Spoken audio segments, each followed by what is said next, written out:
ওর বাবাকে 1 লাখ টাকা দিছি আমি। শোনো, সো ওই টাকাটা ফেরত দিবে, কাবিনের টাকা আমরা দিয়ে দেব। কথা জানো?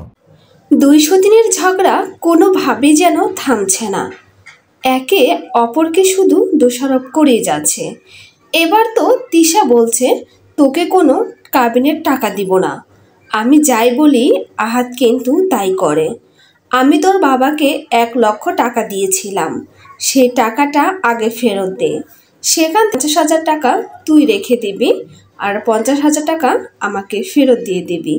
আমার অনেক কষ্টের টাকা, আমি অনেক কষ্ট করে টাকাগুলো কামাই করেছিলাম, আর সেই কামাইয়ের টাকা তোর বাবাকে দিয়েছিলাম, কারণ আমি ভেবেছিলাম তোর বাবা আমার বাবা।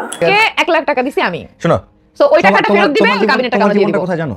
তিশা সব ভিডিওতে দাবি করে যাচ্ছে যে টাকাগুলো তিশার অনেক কষ্টের টাকা। তাহলে কষ্ট করে কি ইনকাম তিশা একাই করে?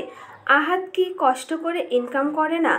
আহাত কি তাহলে ইনকাম করে না? বসে বসে কি তিশার ইনকাম করাটাই সে খেয়ে থাকে? এবার শুনুন তিশা কি বলে। আপনি 1 লাখ দিছি না, ওটা দিতে বলো ফেরত। তারপর ওরা ওখান থেকে 50,000 রেখে 50,000 আমাদের উল্টা ফেরত দিতে বলো। কারণ এই তিশা একই কথা বারবার বলে যাচ্ছে, 1 লাখ টাকা ফেরত দিতে বলো, তারপরে 50,000 টাকা ওকে দিব আর 50,000 টাকা আমারটা আমি নিয়ে নিব। তাহলে এতে কিন্তু একেবারে স্পষ্ট বোঝা যায় যে আহাত কিন্তু বসে বসে খায়। কমেন্ট বক্সে আপনাদের মতামত জানিয়ে দিবেন।